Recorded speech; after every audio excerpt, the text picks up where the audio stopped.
Sejarah Rumah Soekarno di Tanah Karo.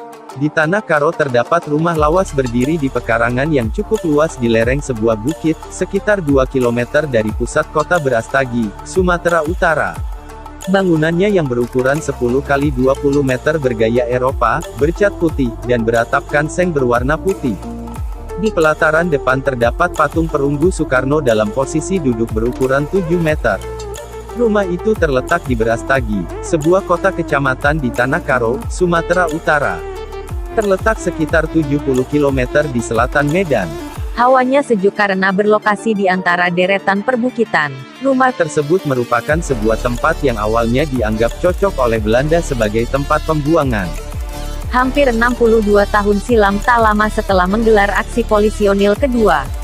Dengan menduduki ibu kota Yogyakarta, Belanda menangkap dan mengasingkan sejumlah pemimpin republik termasuk Presiden pertama RI. Perjalanan membawa mereka terkesan mendadak dan penuh rahasia.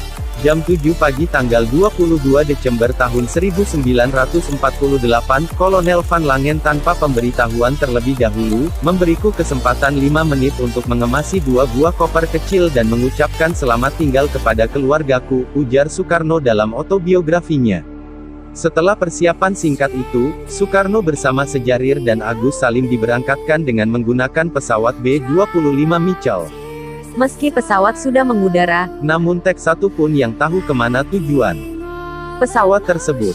Saya sendiri pun belum tahu, kata si penerbang sebagaimana ditirukan Soekarno dalam autobiografinya. Si penerbang baru mengetahui tujuan penerbangan setelah membuka surat perintah yang terbungkus kulit di dalam tasnya. Namun, dia masih belum membukakan kemana tujuan kami. Akhirnya Soekarno pun tahu, Muhammad Hatta dan Pringgodikdo diturunkan ke Pulau Bangka, sementara Soekarno, Sultan Sejarir, dan Agus Salim ditawan di Brastagi, Sumatera Utara. Dengan penahanan para pemimpin republik, Belanda merasa telah menang mutlak. Sampai akhir Desember, Belanda juga sudah menguasai semua kota besar di Jawa dan Sumatera. Sayangnya, upaya Belanda malah menyinggung Dewan Keamanan PBB. Amerika Serikat misalnya menghentikan dana bantuan ekonomi kepada negeri Belanda. Di rumah itu para Founding Fathers tinggal tidak lama, hanya sekira 12 hari, karena alasan keamanan Tanah Karo dengan Laskar Rakyatnya dikenal sebagai basis perjuangan kemerdekaan. 6 dekade lebih berselang, rumah pengasingan itu masih berdiri kokoh dan terawat baik. Bahkan hingga kini, sebagian besar masyarakat Karo masih menganggap Soekarno sebagai presiden mereka. Mereka cinta Soekarno karena ajaran-ajaran Bung Karno itu sama dengan nilai-nilai masyarakat Karo.